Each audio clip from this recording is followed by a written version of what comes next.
Olá! O Plano Nacional de Educação, o PNE, tramitou durante 3 anos e meio no Congresso Nacional. Recebeu mais de 3.000 emendas na Câmara dos Deputados, foi tema de dezenas de audiências públicas e em 25 de junho completa um ano que está em vigor. Consultores do Senado e da Câmara dos Deputados acompanharam esse processo, as alterações no projeto e a intensa participação da sociedade. A reflexão desse corpo técnico do Congresso Nacional pode ser vista no livro Plano Nacional de Educação, Construção e Perspectivas, que reúne 9 artigos de consultores das duas casas. Nós vamos conversar com a consultora em educação do Senado, Tatiana Feitosa de Brito, uma das organizadoras da publicação. Tatiana, obrigada por ter vindo aqui conversar com a gente. Eu queria começar falando sobre um pouco da trajetória do PNE. Como é que foi a construção do plano? Bom, foi uma construção longa, né? Como você já mencionou, ele passou 3 anos e meio aqui no Congresso e essa história não começou aqui, né? Na verdade, o PNE começou a ser formulado na Conferência Nacional de Educação em 2010. Então, foi uma conferência que teve ampla participação da sociedade civil. Ainda antes disso, né? Porque os delegados já vieram com uma indicação prévia em municípios, estaduais, estados, municipais, né? Exatamente. Isso chegou na Conferência Nacional de Educação que saiu uma proposta. Depois, essa proposta foi trabalhada no Poder Executivo, que elaborou um projeto que veio para o Congresso. E só que no Congresso foram 3 anos e meio. E 3 anos e meio de muita discussão, muito debate, muita audiência pública, 2 tramitações na Câmara, né? O plano entrou pela Câmara dos Deputados, porque é um projeto do Presidente da República, os projetos que vêm do Poder Executivo iniciam sua tramitação na Câmara.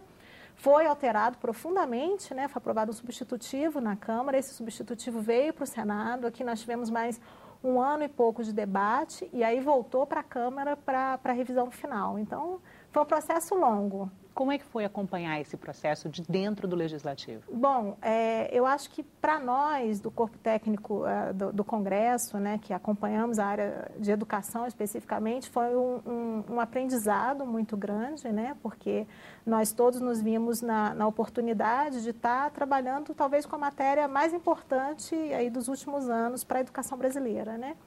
E, ao mesmo tempo, foi... Acho que não teve nada tão importante quanto o PNE depois da LDB, depois da LDB, né? Que é de 1996, né? Então, são quase LDB, 20 anos. Exatamente. Teve vários projetos importantes, mas de instituição de programas específicos, né? Então, ProUni, a Lei de Cotas, coisas assim. E o primeiro PNE? Pontuais. E o primeiro PNE que teve um processo muito diferente, porque não houve uma convergência de governo e sociedade civil. O primeiro PNE teve uma tramitação muito diferente porque tinha um projeto do governo e um projeto da sociedade civil tramitando paralelamente. Então, foi muito diferente do que aconteceu agora, em que se tentou fazer um texto convergente. E eram projetos completamente diferentes da Bastante sociedade diferentes.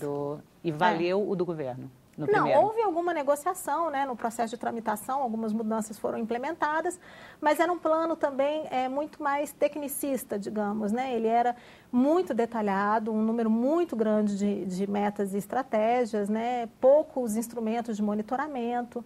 Então, eu acho que esse plano tem o condão de ser mais enxuto, apesar de ser extenso também, né? São 20 metas. São 20 metas e muitas estratégias. Quando é que vocês perceberam que era possível compartilhar com a sociedade a reflexão sobre esse trabalho, do acompanhamento do Plano Nacional de Educação dentro do Congresso? Então, em todo esse processo de tramitação, as 2 consultorias estiveram muito envolvidas. As consultorias legislativas e a consultoria de orçamentos fazem uma espécie de mediação entre o conhecimento técnico especializado de uma determinada área e o processo político de debate de uma matéria, de tramitação, né?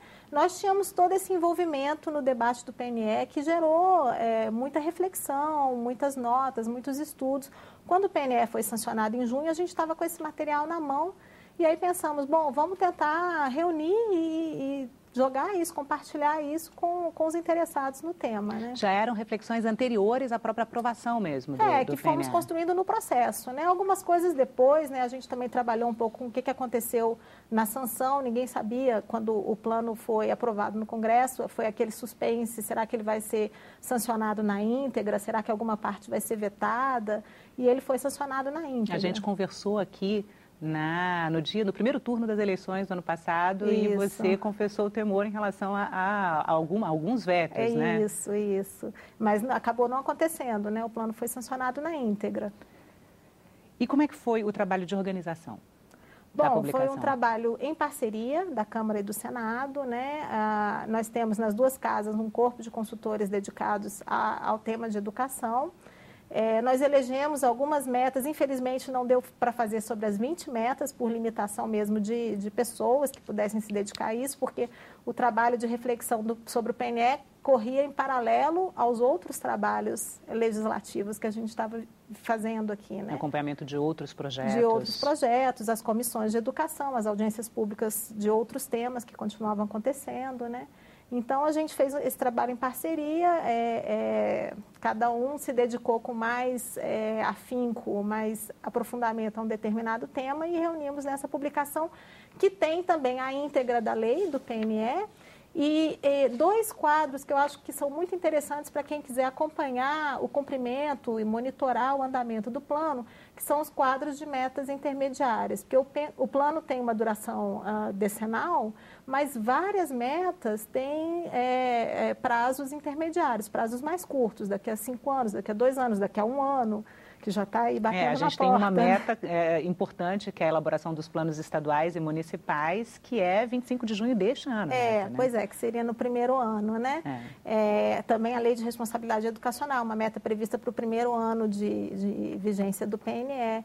Então, assim, tem vários prazos intermediários que a gente tem que estar de olho acompanhando, né? Esse é um papel do Legislativo agora? Sim, também, né? A lei do PNE define as instâncias de monitoramento, né? O Fórum Nacional de Educação, as comissões de educação da Câmara e do Senado, com apoio da sociedade civil. Então, é uma estrutura complexa de várias instituições no monitoramento. E a sociedade civil está empenhada também nessa tarefa, né? A gente estava conversando sobre o Observatório do PNE, né, que é um site que várias organizações estão envolvidas, também se dividiram, cada uma monitora uma meta especificamente, é responsável pelo acompanhamento de uma meta e que está tudo disponibilizado na internet para quem tiver interesse, com os dados, a fonte dos dados, quanto que falta para cumprir aquela meta. É um site bastante interessante para quem acompanha a área. Vamos falar sobre a tramitação do PNE aqui de novo. Assim, por que você acha que o PNE recebeu tanta atenção? Bom, havia uma expectativa muito grande da sociedade civil, dos movimentos sociais ligados à educação, e havia uma mobilização muito grande. Como havia acontecido a primeira Conferência Nacional de Educação, voltada justamente para a elaboração do PNE, a área, né, as entidades envolvidas na área estavam mobilizadas, estavam atentas ao plano, estavam ligadas nisso, né? Então, quando o projeto chegou, e chegou com algumas diferenças do que havia sido deliberado na CONAI, essas entidades se mobilizaram largamente para tentar influenciar o processo de tramitação, retomar alguns aspectos que tinham sido definidos na conferência, como, por exemplo, os 10% do PIB investidos em educação, que era uma deliberação da CONAI. Quando o plano chegou no Congresso Nacional, chegou com um percentual de 7%. Então, assim, essa talvez tenha sido a meta que gerou o maior número de emendas, né, inicialmente. Então, eu acho que tem um pouco a ver com isso, com o momento. E o maior descontentamento dos envolvidos anteriormente ao processo chegar ao Congresso. Isso, né? Isso. Então, eu acho que tem a ver com esse momento, né? A educação vem sendo reconhecida há algum tempo na agenda do país como um tema prioritário, né? Tanto que não é por acaso que virou o lema do governo federal nesse governo, Educadora, né? Pátria né? Educadora. Então, eu acho que nós estamos no momento da educação. Vamos ver se... Dá para se fazer um paralelo com o momento anterior à Constituição de 88, quando a gente teve a Conferência Nacional de Saúde, que encaminhou a criação do Sistema Único de Saúde? Sim, né? acho Porque que a CONAI sim. encaminha a criação de um sistema de educação, né? Um Sistema Nacional de Educação, diferente da ideia do SUS, porque não é um sistema único, é um sistema articulado, é esse o termo, inclusive, que está na Constituição, né? Porque hoje a gente tem o sistema estadual, o sistema municipal, o sistema federal que não atua tanto na educação básica, mas que tem também escolas de educação básica, né? E o que se discute muito é que a articulação federativa entre esses sistemas não tem funcionado muito bem.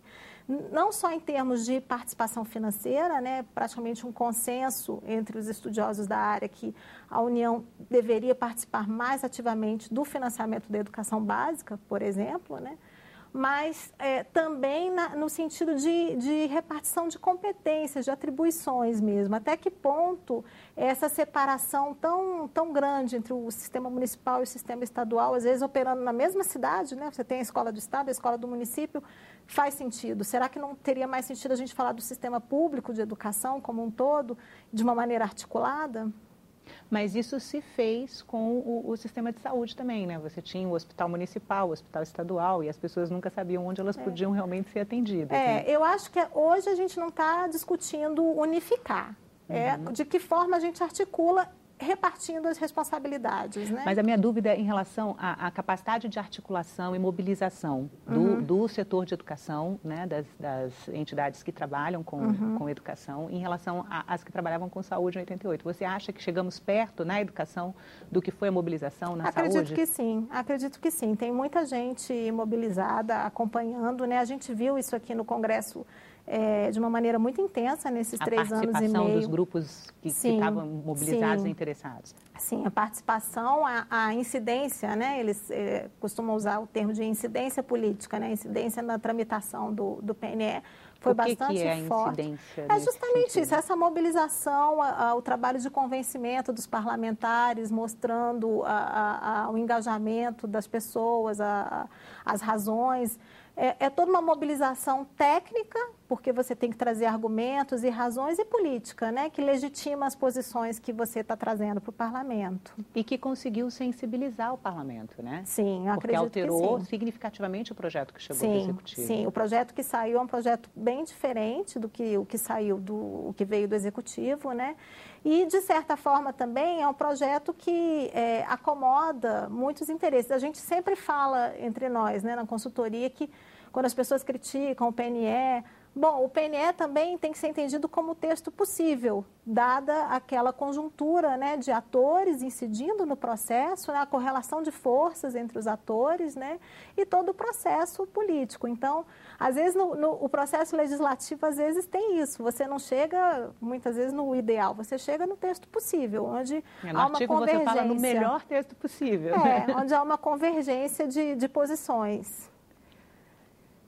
Questões polêmicas. Como é que foi o debate dessas questões polêmicas, né? O financiamento, a questão da educação especial, educação inclusiva, né? Esses dois foram 2 questões bastante polêmicas, né? O financiamento, a discussão ficou muito em cima da questão dos 10% do PIB, né? Que foi, voltou. Foi, voltou, mudou a maneira de medir. Agora, eu acho que tem um outro ponto que está por trás da questão do financiamento, que é um ponto crucial, que ele é pouco discutido, talvez até porque ele é pouco conhecido, que é a questão do custo aluno-qualidade, que também foi aprovado no PNE, né, que entrou lá, que é a tentativa de você mudar, inverter a lógica do financiamento da educação. Você não financiar a educação só a partir do, bom, eu tenho X de recursos e 2X de alunos, vou dividir aqui o tanto de dinheiro que eu tenho pelo número de alunos que eu tenho.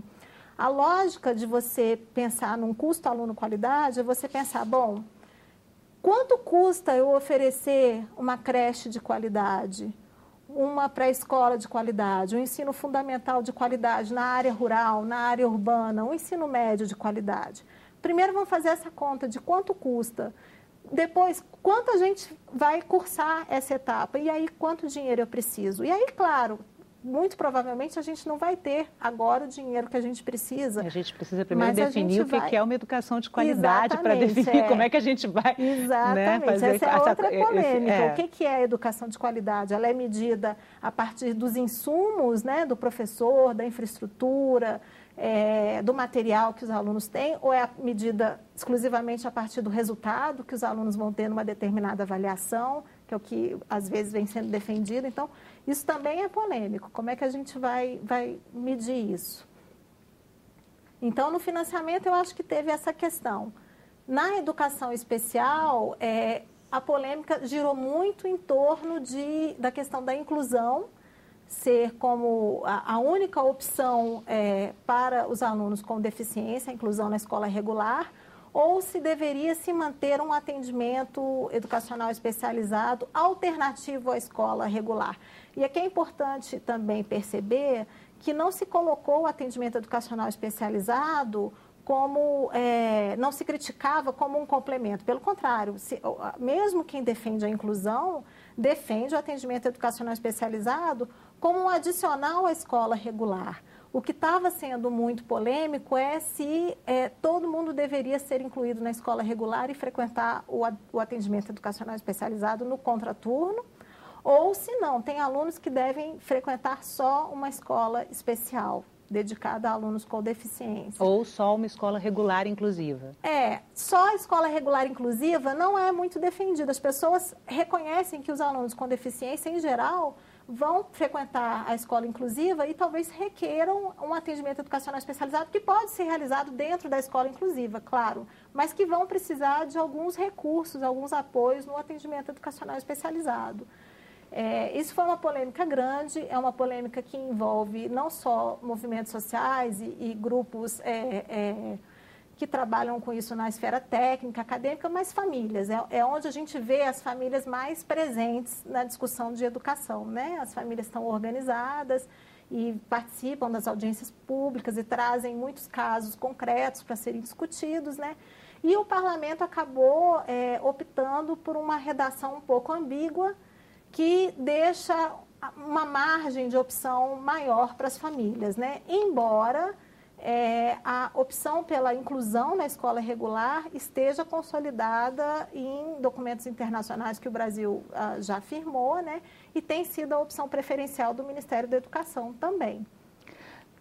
Tatiana, a gente vai acabar daqui a pouco. Eu queria que você... Tem um trecho no artigo que você fala que a tramitação do PNE explicitou o exercício de outras funções do Legislativo, além da missão primária de fiscalizar e legislar. E eu queria que você falasse um pouquinho sobre isso. Tá.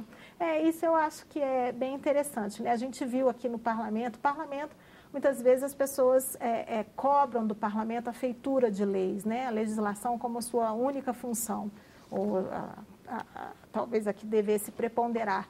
E, na verdade, a lei ela é necessária, mas ela não é suficiente, né, para que as coisas aconteçam. Ela é o início, né?